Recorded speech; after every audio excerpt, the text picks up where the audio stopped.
Julien Bayou, bonjour, Europe Écologie Les Verts. Alors, vous êtes présent ici à cette marche de l'écologie. Pour quelles raisons exactement et précisément? On attend une vraie loi pour le climat. Il y a une urgence climatique, une urgence sociale, parce que c'est les plus pauvres, les plus vulnérables qui sont les premières victimes du dérèglement climatique. Et la loi qui est proposée par le gouvernement est absolument insuffisante. Et voilà. Et donc on est là, il y a du monde, il y a la jeunesse qui est là, ça fait chaud au cœur, et on est là pour soutenir cette révolte en fait, cette attente de changement, de solutions. Et donc c'est évidemment notre place, nous les écologistes, que d'être là en soutien à la génération climat. Alors, Julien Bayou, puisqu'on parle aussi de pollution, il y a une autre pollution et un autre débat dont on parle en France aujourd'hui avec Jeanne Barséguian et la municipalité de Strasbourg. C'est un scandale qui est en train d'être dévoilé, celui du financement d'une mosquée pro-Erdogan. Ah ben là, il n'y a pas de lien avec la pollution. Aucun.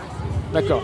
Ce qui s'est passé, on parle du droit local du Concordat, en fait, l'Alsace-Moselle, est tout à fait différente du reste de la situation en France qui est liée par la loi de 1905 et la laïcité. Et donc on fait tout un scandale, mais en fait c'est bien naturel. En Alsace-Moselle, les cultes sont financés par les pouvoirs publics. Ça, évidemment, quand on ne connaît pas le sujet, ça peut surprendre, mais là-bas c'est tout à fait normal.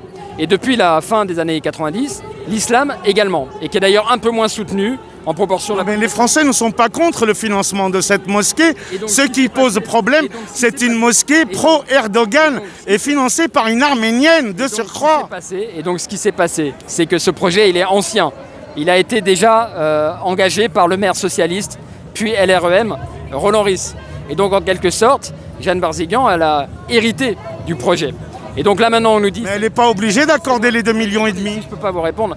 Là, on nous dit cette association elle est dangereuse. Si elle est dangereuse, il faut la fermer, tout simplement. Mais nous, ce que nous savons, c'est que le ministre de l'Intérieur a menti, entretient des relations avec cette association, l'a reçue à l'Élysée et l'a même fait rencontrer Emmanuel Macron. Et aujourd'hui, on nous dit que ce n'est pas possible. Donc il y a un deux poids deux mesures ou une hypocrisie qui est du côté du gouvernement. Ça n'est pas le rôle de la mairie que de traquer les associations ou quoi. Elle n'en a pas les moyens. En revanche, elle s'en tient à ses obligations de soutien au culte, qui est très...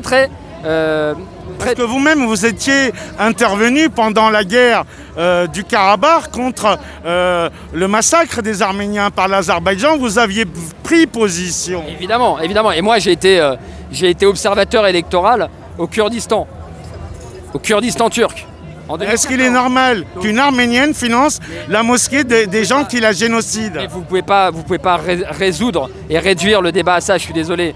Jeanne Barséguian, elle est maire de tous les Strasbourgeois. Mais elle est rescapée du génocide arménien par ses parents. Et vos relations avec Franck Papazian? Et vos relations avec Franck Papazian? On a échangé. Attendez, vous pouvez pas... Attendez, qu'est-ce que vous faites? Je vous pose une question. Je vous dis, Jeanne Barséguian, elle est maire de tous les Strasbourgeoises et les Strasbourgeois. Ses parents, c'est son arrière-grand-père a été victime du génocide. Donc personne ne peut l'accuser de quoi que ce soit. Non, pas du tout. C'est comme si un juif finançait un truc nazi parce que son grand-père a été victime de la Shoah. Voilà. Voilà comment réagit monsieur... Vous ne pouvez pas faire ces propos. Si vous parlez du nazisme, alors c'est un point Godwin et la conversation s'arrête. On parle du génocide arménien et de Anne Barséguian. Nous soutenons la reconnaissance du génocide arménien. Voilà.